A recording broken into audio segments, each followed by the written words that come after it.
Hello everybody and welcome back to the channel. In today's video we're going to be doing top 5 items for the mini mill machine shop. These won't be in any particular order.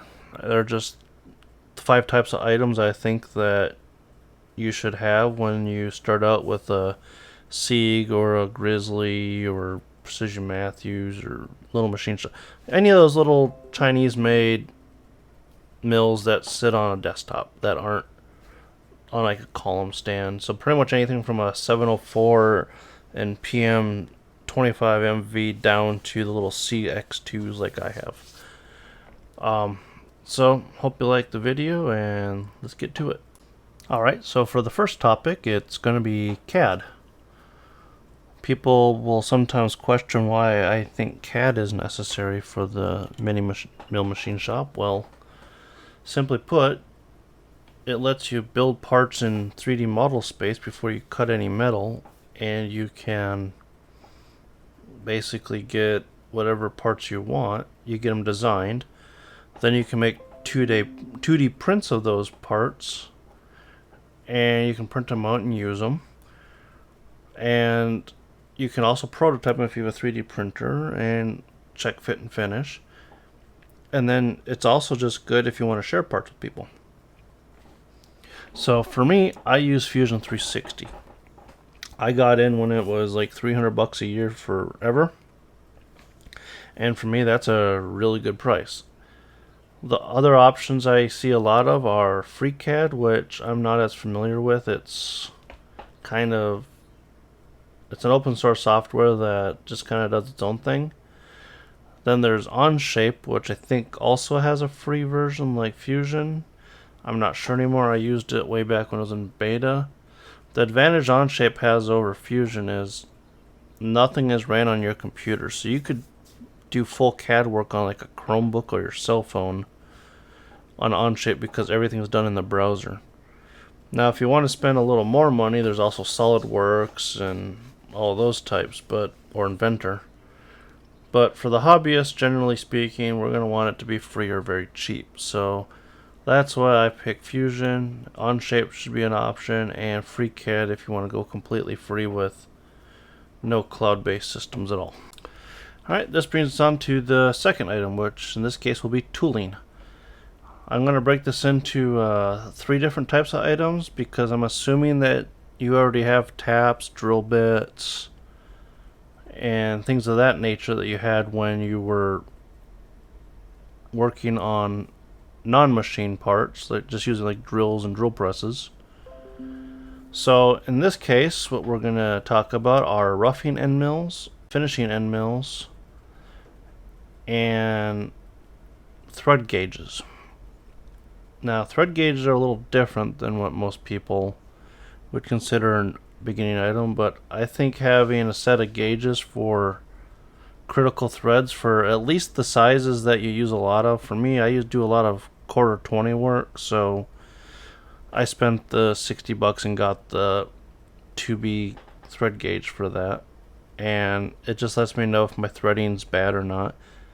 And if you ever get into the CNC side, it'll also be good so you can test thread milled parts. So let's talk about roughing for a bit. I do a lot of aluminum work, so I have dedicated aluminum roughers. I use Lakeshore for pretty much all of my carbide these days just because it's good price, good performance items. So I use their aluminum shredder, or they call it TAZ. And what it does is it's a variable geometry rougher that's 3-flute, and it just eats up aluminum. I've done full depth of cut, full width of cut items on this with my little X2 mill, and it just went right through it like it didn't even notice it. It was awesome. I love it. Now this won't work very well on steel, so I would suggest you get dedicated steel and aluminum roughers. I use 4-flute roughing end mills for steel, and then the TAZs for aluminum. I have 2 different sizes I use. I use 5/16, I want to say, and then 1/4 inch for most of it. And then I also have some 1/8 inch end mills that are 2 flute and 4 flute for steel and aluminum. Aluminum being the 2 flute. And then I also, for finishing, I have ball nose end mills and bull nose end mills so that I can have flat surfaces and then filleted surfaces. And that's really about it. I mean, machining isn't a very complicated item. I mean, I guess you could throw in reamers if you want to get real precise. But I've found that some of this Lakeshore Carbide stuff, I can do plunge cuts with the 4 flute and it produces a really nice pocket that's almost as good as reamed. So for the work I've done, I haven't needed reamers. Now if you do get reamers on a mini mill, you're gonna have to get a reduced shank ones where it's like a short one, so it's like almost half the length, because we just don't have enough Z axis to do proper reaming. That also limits your diameter or your height of your part as well, so that's just small machine issues. Alright, now for number 3, let's talk about work holding. Obviously most of these mills come with the ubiquitous strap clamps that you have to use geometric shapes to make everything work all fancy. But what's a mill without a vise? So for the mini mills, I suggest either the cap head screw tightening vices, or the one like with the one I use is just a 3-inch one I got from Little Machine Shop. But save the money, don't get the swivel base. You're not going to use it. There's not enough Z height on the mill to get real good use out of it. And it's just not worth the money, to be honest. Now if you want to be really adventurous and machine yourself a Z extension, then you might be able to get away with it, but on a stock mill you're not going to be able to pull that off. It's just 2 inches of wasted Z height, and you still have to tram it back in every time you rotate it on the swivel anyway, so you may as well just not have it and get the 2 extra inches of space. The second option for work holding is what I'm probably going to buy for mine, is the Sonder Machine Work pallet.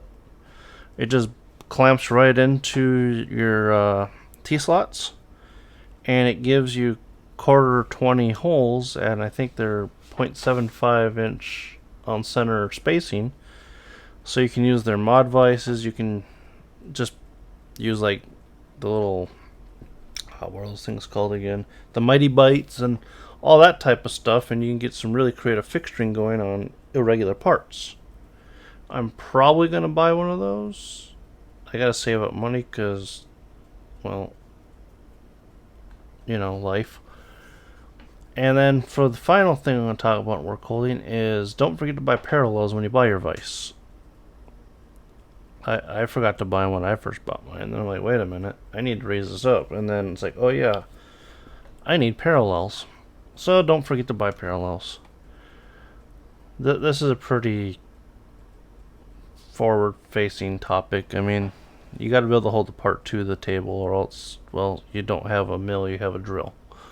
So get yourself a vise or a pallet and some parallels. Alright, next topic is lubricants.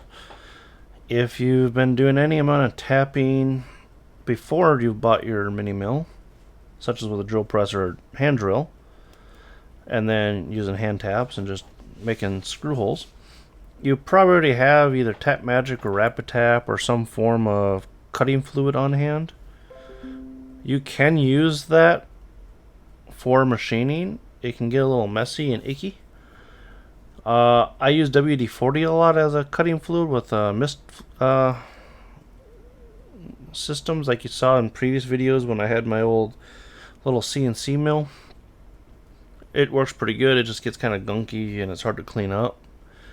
So I've been moving more towards using isopropyl alcohol as a lubricant. It works good, and the nice thing is, once it's completely flashed off, you don't have any residue on the surface. You just have metal, which is a lot easier to vacuum up with the vacuum.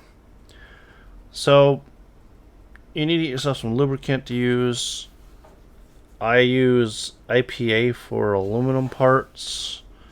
For steel, I still use Rapid Tap or something like that, like a sulfur-based cutting fluid, just to make it easier.